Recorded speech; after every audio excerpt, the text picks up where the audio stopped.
საერთოდ პროგნოზირებადობა ხელისუფლების ეს ძალიან მნიშვნელოვანი მომენტია და საერთოდ ყველაზე პროგნოზირებადი არიან დემოკრატიული ქვეყნები.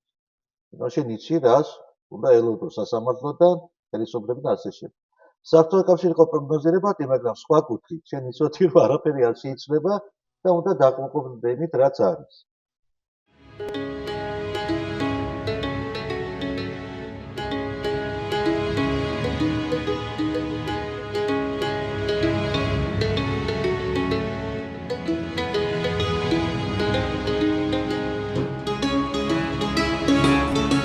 მე როგორც ბევრმა ბათუმელმა დაამთავრე რუსული სკოლა. ჩემ აზრმა დაამთავრა მაგალითად ქართული სკოლა, მე გვერდით დავამთავრე რუსული, თუ დედაჩემი იყო რუსული ენის და ლიტერატურის მასწავლებელი რუსულ სკოლაში და წამიყვანეს რუსულ სკოლაში დედასთან რომ ახლოს ყოფილიყავი და რუსული სკოლები ბათუმში და ეთქობა თბილისშიც იგივე სიტუაცია იყო. წარმოადგენდა რას? 30 კაციდან 20 იყო სომეხი, 5 იყო რუსი და 5 იყო ქართველი. პრაქტიკულად ეს სომხობა სწავლობდა რუსულ სკოლებში, თუმცა იყო სომხური კლასებიც. ამგვარად ჩვენს გვერდით იყო ადრე მე-6 სკოლა, სადაც მეორე წლაში სწავლობდა იყო რამდენიმე სომხური კლასები, დღეს აღარა. სხვათა შორის მე გავიზარდე სახლში, რომელიც პიაცას გვერდით არის, აწერი 1900 პირველი წელი. და ჩემს სახლშიც არის ასეთი მეხსიერება კოლექტიური შემოჩენილი, რომ აქ ცხოვრობდა ბერძენი ქალბატონი, რომელმაც ეს სახლი აშენა და მე ბინებად აქირავებდა. აპარტმენტ ჰოტელ, როგორც ახლა ითქვია, ხო? გასაგებია, რომ ცხოვრობდით სახელმწიფოში, რომელიც ასე ვთქვათ, აწვებოდა ინტერნაციონალებს, ხო?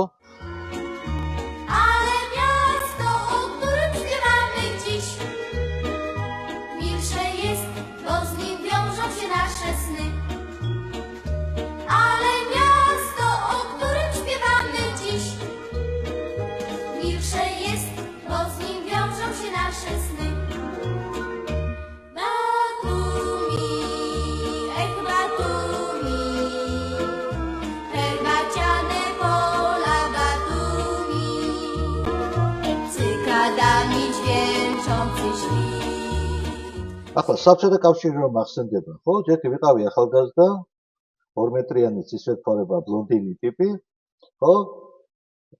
და მე ცხოვრობდი ზე სახელმწიფოში, რომელიც იწლებოდა კალინინგრადიდან და მთავრდებოდა ვლადივოსტოკით, ხო? ანეკდოტის დადიოდა შვეიცარიელი რო დაждდა მატარებელში პეტერბურგი ვლადივოსტოკი და მეორე მესამე დღეს გაგიჟდა მატარებელში. ამ სივრცეებისგან, ხო? და შენ სადაც არ უნდა ჩასულიყავი, ყველგან იყო ერთი ენა, ერთი იდეოლოგია, დაახლოებით ერთი და იგივე ცხოვრების დონე. არ იყო უმუშევრობა, ანუ უმუშევრობა ისჯებოდა, მაგალითად ბროდსკი დასაჯეს იმის გამო, რომ არსად არ მუშაობდა და როცა სასამართლოზე თქვა, რომ პოეტი ვარო, იკუთვნეს, რომ ჩვენ ასეთი პროფესია არ ვიცით, და ყოფილიყავი მაშინ მწერალთა კავშირის წევრი. ანუ ტუნიაცтва ამისათვის იჭერდნენ ადამიანებს. არ იყო კრედიტები, არ იყო საბანკო ვალები. ანუ შენ ქონდა გარკვეული მიზნები, რომლის თუ შენ იყავი, კონცენტრირებული და კარგად მუშაობდი, შენ ამ მიზნებს ნელ-ნელა მიაღწევდი, ხო? და აი არჩევანს რაც შეეხება, ხო? ვთქვათ, შენ რომ შედიოდი მაღაზიაში, შენ ის ხელფასი რომელიც გეძლოდა, ყოფნიდა, მაგრამ ყოფნიდა რაზე? ვთქვათ, ჩემ თაობას ახსოვს 2 სორტი ძეხვის, ეს იყო სადოქტორო და სამოყვარულო, დოქტორსკი და ლიუბიტელსკი. ერთი უფრო მეტი ხონი იყო და ნაკლებად მომწონდა მახსოვს. მაგრამ ეს 2 ძეხვი იყო. ამ დროს გვერდით ქვეყანაში, იგივე ვთქვათ, იტალიაში ან ესპანეთში ან ამერიკაში იყო 250 სორტი, ხო, ძეხვისა. ხო, მაგრამ ჩვენ ამაზე ნაკლებად ვიცოდი. იყო ძალიან ძლიერი იდეოლოგიური დამუშავება, იყო ფარდა, რკინის ფარდა, თუ წავიდოდა ვინმე საზღვარგარეთ, აუცილებლად ამ ჯგუფს გაყვებოდა სუხის თანამშრომელი, რომელიც იქ აკონტროლებდა ყველაფერს. შენ იცოდი რას უნდა ელოდო ხვალინდელ დღეს. საერთოდ პროგნოზირებადობა ხელისუფლების ეს ძალიან მნიშვნელოვანი მომენტია და საერთოდ ყველაზე პროგნოზირებადი არიან დემოკრატიული ქვეყნები. შენ იცი რას უნდა ელოდოს სასამართლოდან ხელისუფლება და ასე შემდეგ. საბჭოთა კავშირი იყო პროგნოზირებადი, მაგრამ სხვა კუთხით, შენ იცოდი რომ არაფერი არ შეიძლება და უნდა დაყრდნობით რაც არის. ის თაობა, რომელიც აი ამ პირობებში გაიზარდა და მე აღმოჩნდა ეგრეთ წოდებული საბაზრო ეკონომიკის, ასე ვთქვათ, აი მორებში რომ მოხდა, ხო? სადაც თურმე შეიძლება სახლი დაკარგო, შეიძლება ვალებში ჩავარდე ბანკის, შეიძლება იპოთეკური სესხის, შეიძლება 90-იანი წლების კრიმინალი და ასე შემდეგ. და მთელი თაობა აღმოჩნდა მოუმზადებელი ახალი ცხოვრებისთვის, ის ვერ გახდა ბენეფიციარი. ამიტომ აქვს ძველ თაობას გარკვეული სენტიმენტები იმ პერიოდის. ხო? აღმოჩნდა მოუმზადებელი ტექნოლოგიურად თუნდაც, აღმოჩნდა მოუმზადებელი ენების ცოდნით. ანუ ის უპირატესობები რაც დღევანდელ თაობას გააჩნია, იმიტომ რომ მთელი სამყარო წინ არის და უამრავი ჩემი მეგობრის შვილები ხან სტიპენდიით მიდის სასწავლებად გერმანიაში, ხან ამერიკაში, კონფერენციები. ეს ადრე არ იყო ამის წარმოდგენაც არ შეიძლებოდა, ხო? იყო ასეთი ჯგუფი ნაუტილუს პამპილუს. ცოტა დისიდენტო და ერთ-ერთი მთავარი მათი სიმღერა, ჩემი საყვარელი იყო შვიდობით ამერიკა, ქვეყანა, სადაც მე ვერაზოს მოხვდები. ხო? Прощай, Америка, я не буду никогда. Goodbye, America, где я не был никогда.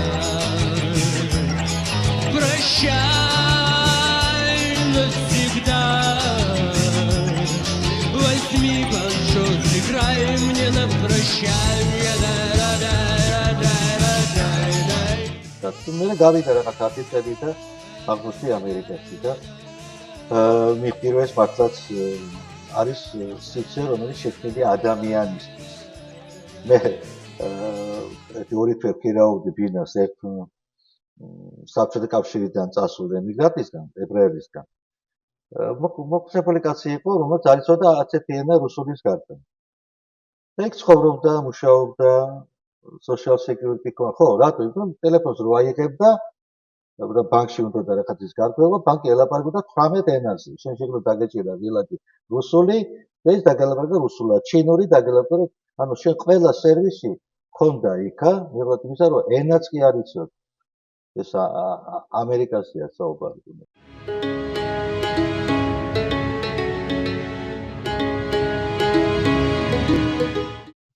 საბჭოთა კავშირი იყო ტოტალიტარული რეჟიმი, ბოლოს გახდა ცოტა უკრილო ტოტალიტარული რეჟიმი, აი დრაკონს ცოტა კრილები შემოწმინდება, მაგრამ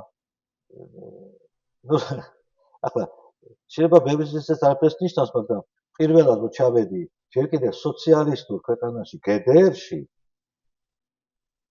და რომ შევედი მაღაზიაში და ვნახე რუსულად ოსტატი და მარგარიტა ბულგაკოვის სიმი. საბჭოთა კავშირში ვერი შევედი ამ ის აკრძალული იქ ვნახე არქიპელაგ გულაგი სოჟენიცინის. და სხვათა შორის ერთი 3-4 ამანათი წიგნების გამოვაგზავნე ბერლინიდან ბათუმში, იმიტომ რომ ამ სიბძიმეს ვერ წარმოვიდგენდი. ანუ ვერ წაიკითხავდი იმას, რაც გინდოდა. მე ფილოსოფიურ ფაკულტეტზე ვსწავლობდი და როცა გავდიოდით საგანძ ასე ქვიოდა ბურჟუაზიული ფილოსოფიის კრიტიკა. ხო, აი სამი იდეოლოგიური სიტყვა, ერთი ბურჟუაზიული არ არსებობს ასე ფილოსოფია, ხო და რატომ ადამიანს კრიტიკა შეიძლება მომწონს ეს, ხო? და ნიჩეც დავინტერესდა. და ნიჩე რო წამეკითხა, მე დავწერე განცხადება კომკავშირში, კომკავშირმა განიხილა, ნუ უნივერსიტეტში, მე დეკანმა ხელი მოაწერა, მე ეს გაიგზავნა მოსკოვში, თავარ ბიბლიოთეკაში ლენინის სახელობის, სადაც ინახებოდა მთელი ნიჩე გადაღებული ფირებზე, ერთ თვეში ეს ფირი ჩამომივიდა, დამიძახეს, იყო ცალკე ოთახი ბიბლიოთეკაში, სადაც ამ ფირები შეგეძლო წაგიკითხა, მე ეს ფირი უკან უნდა ჩაგებარებინა. ასე წავიკითხე ნიჩე. ანუ, ნუ აი ჩვენი თვალსაწერი წარმოვიდგინეთ რა დღეში იყო. ჩვენ 60-იან, 70-იან წლებში გადავიქეცით ნუ ეს პერიოდი გაზოლუქებული მონობისა, რომელიც ჩვენ გავხდით ერთ-ერთი ყველაზე მდიდარი რესპუბლიკა და რა იყო ეს ჩვენი საქმე? კარგი ცხოვრება. აი კარგ ცხოვრებაში რა შედიოდა? ხო, ახლა დიდი არაფერი არ შეცდა, ხო? უნდა ქონოდა კარგი ბინა, კარგ უბანში, ხო? მერე მიგეშინებინა ლოჯი აუცილებლად, ხო? მერე ნუ მანქანა ხო ეს საკრალურია საერთოდ კათოლიკე, ხო? ცხენი პრაქტიკულად შეცვალა მანქანა, ხო? ჩვენთვის. მე ხო, მერე ნუ კარგია თუ აგარაკი გექნება. კარგი ხო, ჩვენ ხო დავკარგეთ საერთოდ ისეთი ჩნება, როგორცა ვიყიდი. აი მე ვიყიდი ახალი კოსტუმი, ასე სიტყვას ვერ გაიგონებთ 70-იან წლებში ან 80-იან. მე ვიშოვე. ჩვენ ამ კერავდით, ამ შოულობდით სად? ნუ ბლატებით, ან ჩავდიოდით, ნუ ეს ცნობილი ხო მოსკოვური რეისები, ხო, ჩადიოდი, იქ იყო რამდენიმე მაღაზია, სადაც გებოდი დიდ რიგში და რაღაცა შოულობდი და აი მაგალითად ქორწილი რო მზადდებოდა, ხო? ხო იყო რაღაცა გაცვლა გამოსვლა, ხო, იმის ცითების და რაღაცეების, ხო? მიდიოდა ოჯახი მოსკოვში, ჩამოქონდა, ხო? კაბა, კოსტუმი, სიდისტის საათი, ორიენტი, სალამანდრა ფეხსაცმელი, ან ჩვენ ტოტალური დეფიციტის ქვეყანაში ცხოვრობდით და ნუ დეფიციტზე გასაგებია ვიღაც ითხოვდა ხელს, აბა ხო დეფიციტი რითი ვერთობოდით. რესტორნები და ღაფისუბე საერთოდ არ იყო რესტორნები, ეს იყო ძალიან ფოე სიტუაცია. ჩვენ ვიკრიფებოდით ერთმანეთის სახლებში, ბინებში. მთელი ჩემი ახალგაზრდობა გატარებულა დაბადების დღეები, ყველა 7 ნოემბერი იყო თუ 1 მაისი, ახლა იდეოლოგიური დღესასწაული ხო არ იყო ჩვენ, ეს იყო პურმარელის და თავშეკრის ადგილი. ქართულს საერთოდ უყვარდა 1 მაისი, იმიტომ რომ ყველა ოჯახში ლამის ბოჭი იქნებოდა, ხო? იმიტომ რომ კეიფი გვიყვარს და ვიცით დამთი. ანუ ეს იყო რასაც დღევანდელი ახალგაზრდა ფართის უძახის, ხო? იქ მქონდა ეს ბაბინიანი მაგნიტოფონები და ნუ რა ვიცი, აბა, ბონიემი და ასე შემდეგ. იყო ცეკვები, საცეკვაო დარბაზები იყო, მაგრამ საქართველოში ძალიან გავრცელებული არ იყო, იმიტომ რომ მაგალითად ბათუმში ოფიცერთა სახლში იყო ასეთი საცეკვაო დარბაზი, მაგრამ იქ მიხედავდი და იყო ერთი 100 მამაკაცი და ერთი 5-10 გოგონა და ახსნებული ქართველი და არა მარტო ქართველი მამაკაცი, აჟიტირებული და გოგონები და ეგ ჩხუბი და რაღაც ნუ კინოთი ვერთობოდით, ვერთობოდით თეატრით, ვერთობოდით აი ამ შეკრებებით ერთმანეთის ბინებზე. ნუ შავი სამყარო ყვაოდა, მარიხუანას ეწეოდა ძალიან ბევრი ადამიანი. სვავდით ძალიან ცუდ ღვინოს სამწუხაროდ, ხო? იმიტომ რომ ნუ მაშინ დაიწყო ის რაც გეორგობის თვეში აღწერა იოსელიანმა. ყოფით დონეზე რა ხდებოდა, იცით, აი ბათუმი რო აიღო, ნუ ვინც ცხოვრობდა ახალ ბინებში, მათ ჰქონდათ ეს თქვათ იგი აბაზანა და საშხაპე, მაგრამ ნახევარი ბათუმი მათ შორის ძველი ბათუმი და მათ შორის ეს იტალიური ეზო, სადაც მე გავიზარდე, ნუ ძალიან კოლორიტული ამბები ხდებოდა, იქ კვირაში ერთხელ მეზობლობა დადიოდა აბანოში.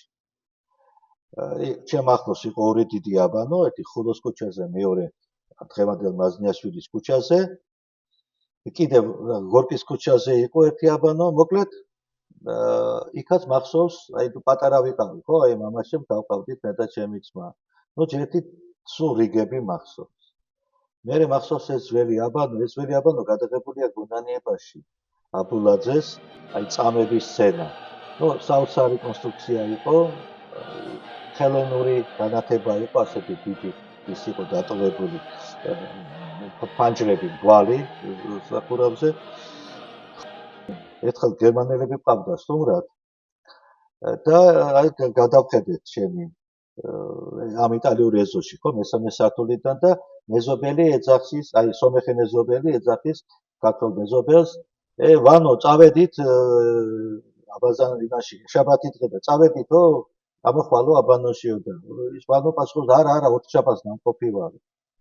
და კინაღამ ინფარქტი დაემართა ჩემ გერმანელ სტუმარს, იმიტომ რომ გერმანელები დღეში ორჯერ იბანენ, თან ჩემთან დასწავლობდნენ გერმანელები და ცხელი წყალი რო არ იყო, ცივ-წყალში აუცილებლად დაიბანდნენ მაინც თანს და აქ ესე იგი აი სულ სხვა მოთხოვნილება იყო, თუნდაც აი ჰიგიენასთან დაკავშირებით, ხო? აი წარმოვიდგინეთ დღეს ახლა ასეთი სიცხეა თან, ხო?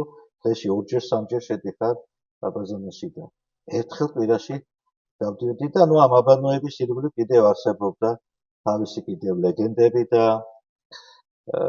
რაღაცები და იქაც ბლატები და იქაც კიდე ლევად შესვლა და იქ იყო ცალკე კუპეები და იქ იყო კიდე საერთო და ნუ მოკლედ მე კაჩეგარკები იყო ეგრეთ წოდებული ხო სადაც აი რომელიც კვებავდა ხო აი ამ გათბობის სისტემას და იმას კაჩეგარკა კიდე ქონდა ცალკე გაკეთებული ლევად საშკაპები და იქა კიდე ცალკე დავდიოდით ხო ნუ მაშინ ისეთი ეს დინარეების აი ამ ჩვენ დროს რო არის ხო დინარეებზე გავდივართ უკვე რაღაც ინფრასტრუქტურა არის არაფერი მსგავსი არ იყო იყო მხოლოდ ზღვა ზღვაზე დავდიოდით მაშინ ბათუმელები უფრო დადიოდნენ ზღვაზე სხვათა შორის ახლა ცოტა და არ ვიცი რატო მაგრამ ბათუმელებს ძირითადად ზღვაზე სიარული ნაკლებად უკვე ძირითადად გადავინაცვლეთ დინარეებს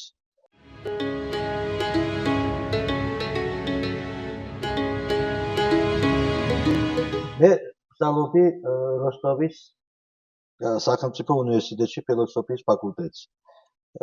ოჯახიდან მიგზავნიდნენ თანხას 150 მანეთს და ვღებულობდი კარგ სტიპენდიას, სამი სტიპენდია იყო, მე საშუალო სტიპენდიას ვღებულობდი 55 მანეთს. ანუ 200 მანეთი მქონდა თვეში. მე რო ჩამოვედი და დავიწყე მუშაობა უმცროს მეცნიერ თანამშრომლად ძალიან კარგ კოლექტივში, ჩემი ხელფასი გახდა 140 ლარი მანეთი. ხო, ანუ მე უფრო ნაკლებს ვღებულობდი ხელფასს, ვიდრე სტუდენტი ვღებულობდი ასე ვთქვათ, თანხობრივად, ხო? ჩამოვედი თუ არა, აი ნახეთ ეროვნული მოძრაობა ძალიან ისეთი კარგი მოლოდინები გაჩნდა, ხო, ქვეყანაში.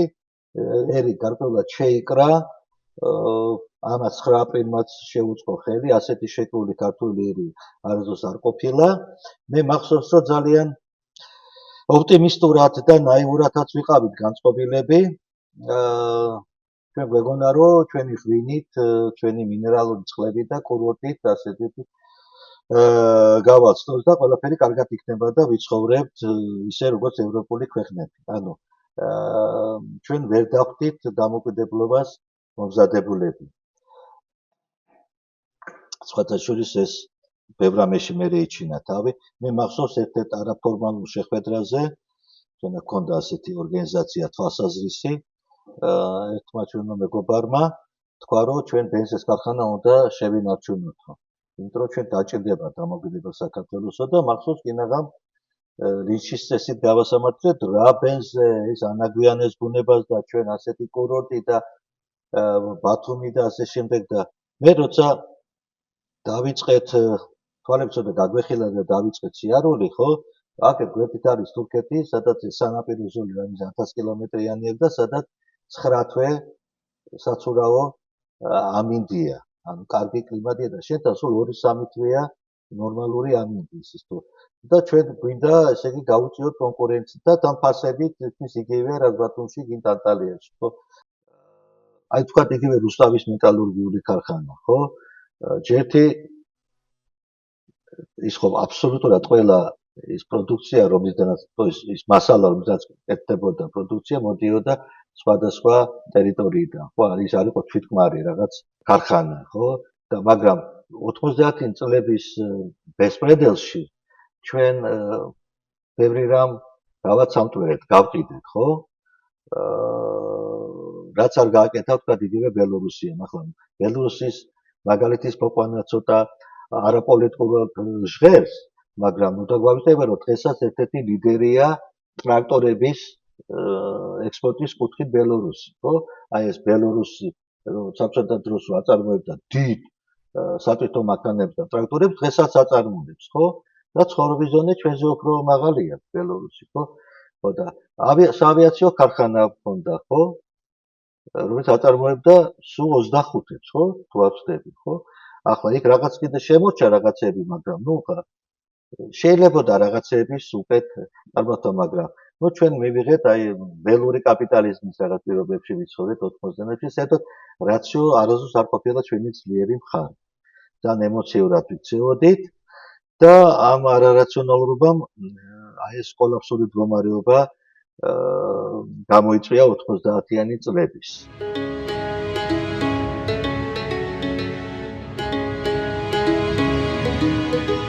გუშინ ჩამიქრა 5 წუთი სახში შუქი და უცხოდ იგრძნობ თავს ამ უძლურად, რომ არც საფელი გაგმზადებული.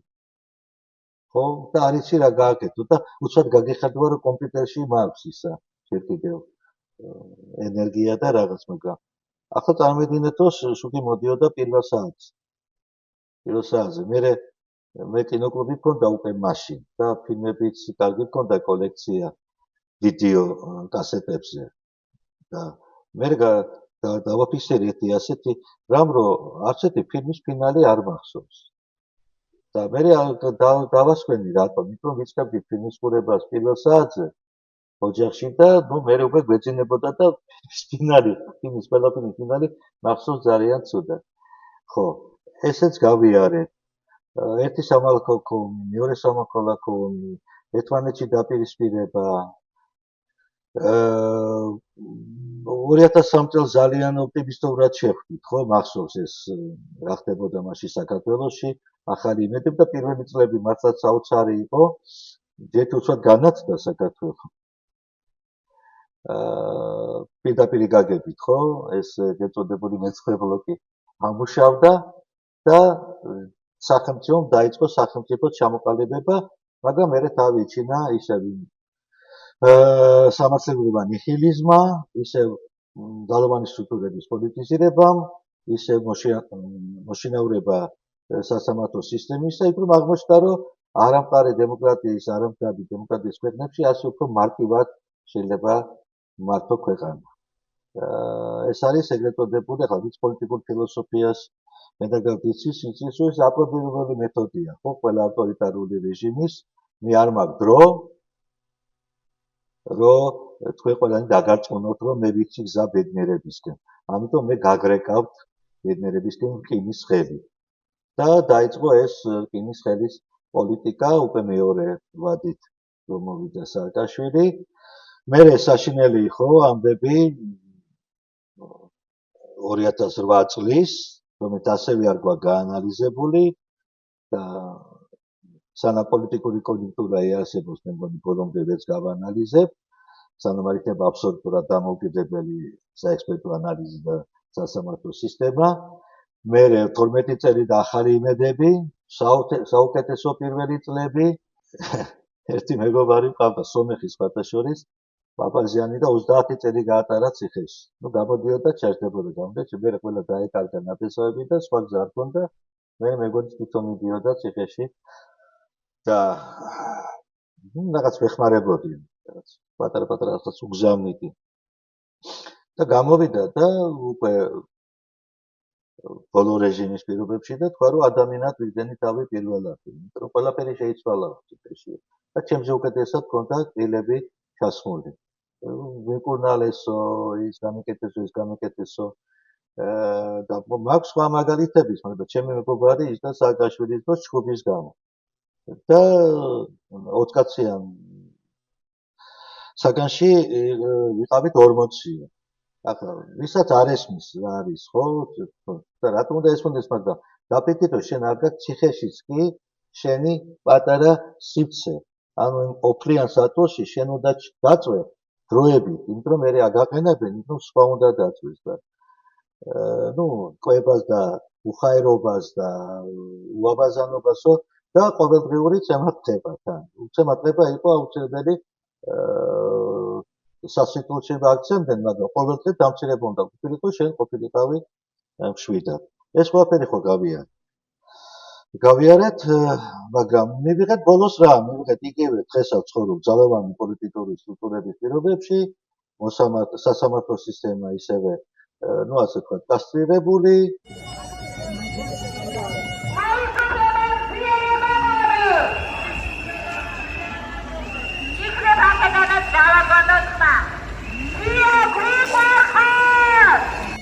თუმცა, რა ვიცი ახლა.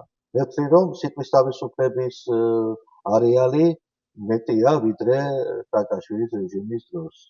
მიუხედავად რაღაც კანონებისა, იმიტომ რომ მე მახსოვს ჩვენ გქონდა ასეთი ტერმინი სამაია, იმიტომ რომ სამი წამყვანი ტელევიზია პრაქტიკულად ერთი კაცის ხელით იმართებოდა საქართველოში, როგორც გავიარე. ხო, ამიტომ ბევრი პლუსები აქვს, ბევრი მინუსები. ხო და რაც შეეხება საბჭოთა კავშირს, რა იცით, ისტორია ხო როგორია? საბჭოთა კავშირი იყო განწირული დანგრევისათვის, ხო?